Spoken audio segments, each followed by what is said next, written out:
Hello again, Hugh Wilson from Kentucky. Today I'm going to give a little video about another passion of mine I've had for 25 or 30 years, off and on, and that is hickory bark. Processing and turning hickory bark into a variety of products, useful products, and to talk about the utility and the underutility of this product and the terrible waste that is involved.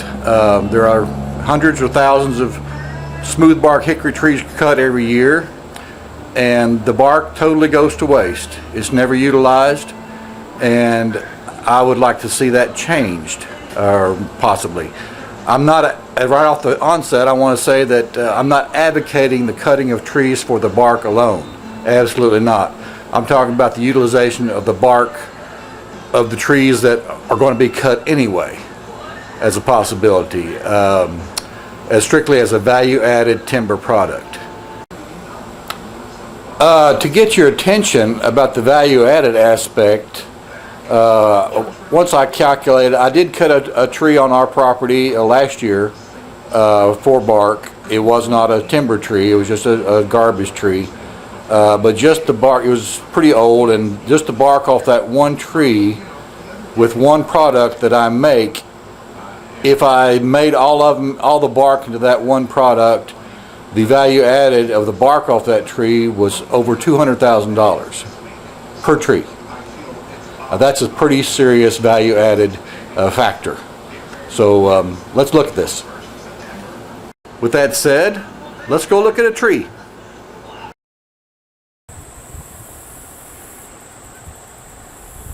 As you can see, this is a tree about 16 inches diameter. It's pecan, which is in the same general family as a mockernut or a pignut hickory. And you can see the bark is very smooth. There are no flakes on the bark protruding from the trunk, the log itself. And it's very hard, very tough to cut. And the leaves of all mockernut hickories are similar to the shagbark hickories, but they have more leaflets. This particular pecan has, I think, 2, 4, 6, 8, 10, 11, 12 leaflets on it. It's a little hard to see. All the shagbark hickories will have 5. They'll have 4 coming off each side and 1 on the end. And that's just to help you with your identification process. Oh, about 30 years ago or so, I got an interest. I always had an interest in wood splints and basketry, and I got into, with the help of a man of genius from West Point graduate named Charles David Nash, a good friend of mine, loved him dearly. He died too young, and a little bit of influence from a chair maker, Brian Boggs. I got into making chair bottom material. These are long pieces, 3/4 of an inch wide, fairly thick, that you use to bottom chairs with, and that's a very old-time traditional use of hickory bark. It was usually harvested from young trees because the bark would be thinner and more flexible. They didn't just had to scrape off the outside bark and strip it off the tree, and basically you were ready to go. In this form, you can also do a lot of other things with it. Here's a basket I made a couple years ago, a little garden harvest basket for my wife. It's all this material I harvested and processed 25 years ago, so I've just had it all this time. But there are other things you can make. In my retirement years, I was determined to find better uses, more uses for the hickory bark, because I just love it. It's such a versatile material, and I think it has totally untapped potential, not just in the craft world, but in a lot of places. Total applications, I have no idea, but a lot of things based upon its characteristics. Here's some other things I've made. I made a telescope, turned it into a long tube, turned into a Galilean type telescope with some surplus parts and pieces. I've had that for a very long time, works pretty good.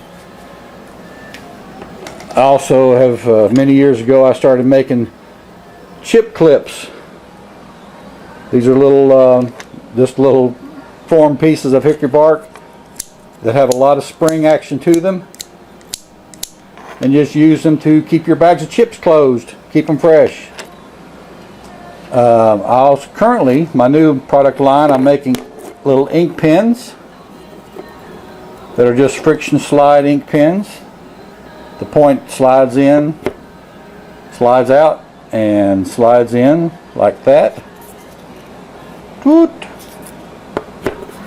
Takes a beautiful finish, pretty strong. There's some pencil cups made from some of the coarser pieces, the rougher pieces, which I will explain here in a little bit. And I've also made and currently making flashlights. Anything in a tubular form, this thing lends itself really easily to.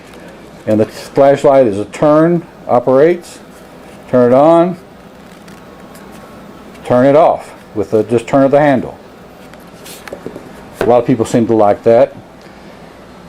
Here's a roll of the bark after I've processed it, harvested off the tree in about 3-inch wide pieces. It shrinks down to this width. It's very stiff, very rigid.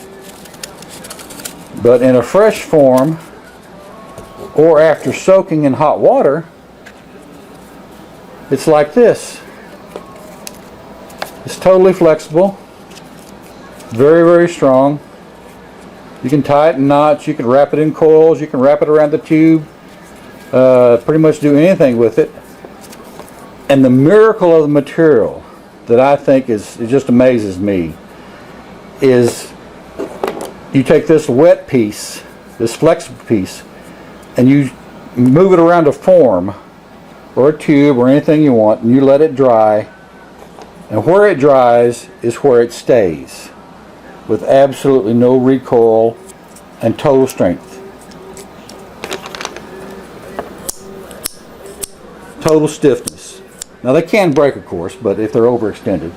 But it's just, I've never seen any material do that. You don't have to steam it. Just soak it a little bit in hot water. Soak all this in hot water, and it turns into this. Blah, blah, blah, blah, blah, blah, blah. And it will dry into this. Now, this is a piece of bark that I actually harvested in 2021, and have been let it dry out, and I reconstituted it in some hot water for several hours, and I shaved off the rough outside bark. You can see it's still pretty. I've already harvested a little bit off this, tried to make some, but I couldn't get it to flatten out like it was when it was fresh, despite all the hot water I put it in.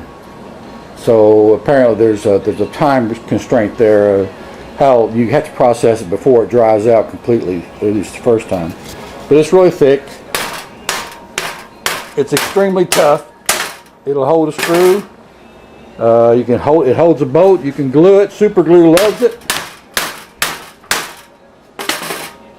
But it has, for my purposes, it has to be split. It has to be processed. And this is the machine that I came up with to do that. I'm going to load a piece into it. It's extremely slow and it's boring, but I just want to show you what's involved. Okay, I've got a piece of bark, a very short piece, loaded in the machine here. I cut, to help it flatten out, I cut 2 little grooves in the bark along each side. If the bark is really thick and the tree is not that large, that seems to be necessary, but doesn't really hurt as far as your yield. But I'm going to turn it on now and let's see what we get. I turn the motor on, the blade. With my little remote here, I'll turn on the push motor.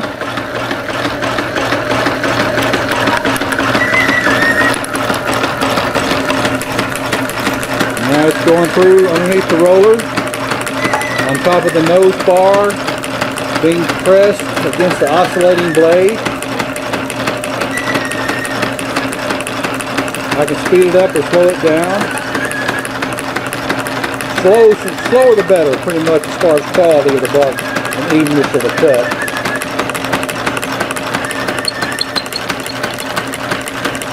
And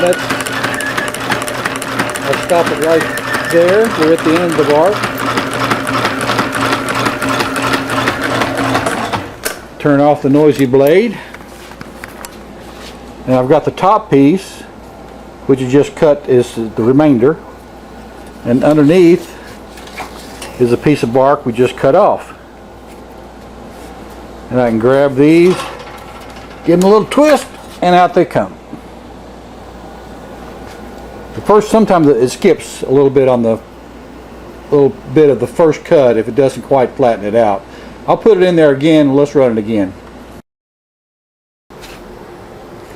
Okay, I went on and ran that sample piece a few more times, and except for the wormholes, which just comes from it's being stored for over a year.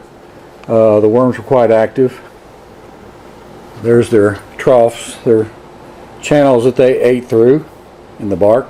That only happens, that doesn't occur on fresh bark, just on bark that's old.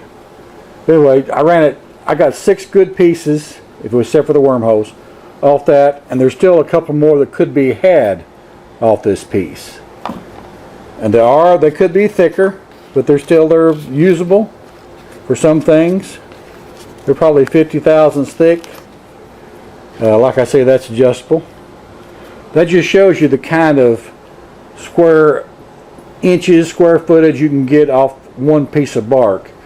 And if you consider all the bark on a tree, it's not just the bark on the log. You can harvest the bark off the upper limbs. There's no reason you can't. You can utilize a great percentage of the bark off a tree, more so than just what comes off the log. Just a quick shot of some of my raw bark inventory. I've got it roughly designated as to the thickness and the length. Got several bags of this sitting around the shop, just waiting to be put into useful form. So I guess kind of my purpose in all this is not only to show you what I'm doing in a retirement craft gig and the wonderful utility of hickory bark, but I'd like for somebody to take this up before I move on. I think it's totally underutilized. It's a great product for crafts. I think it may have great industrial uses. Of course, I just don't know how. Hickories are worldwide in many areas of the world, all over the eastern United States and Canada. It's just a marvelous product that needs to be utilized. I'd like for somebody to do it, and I'll help you if you want to. All right, thanks a lot.